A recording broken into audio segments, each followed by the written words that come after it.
কারো সাথে নিয়ম করে কথা না বলাই ভালো। কথা বললে মায়া বাড়ে, অভ্যাস হয়ে যায়। আর একসময় কথা বলা বন্ধ হয়ে গেলে দম বন্ধ হয়ে আসে। মানুষটাকে সব কথা জানাতে না পারলে কেমন যেন খালি খালি লাগে। বুকের ভেতর তীব্র ব্যথা অনুভব হয়।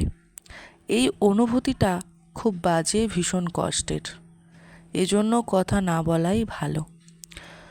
যত কম কথা বলা যায় ততই ভালো থাকা যায়। সারাদিন অনলাইনে আসিনি, ভেবেছিলাম হয়তো কেউ আমাকে মিস করছে।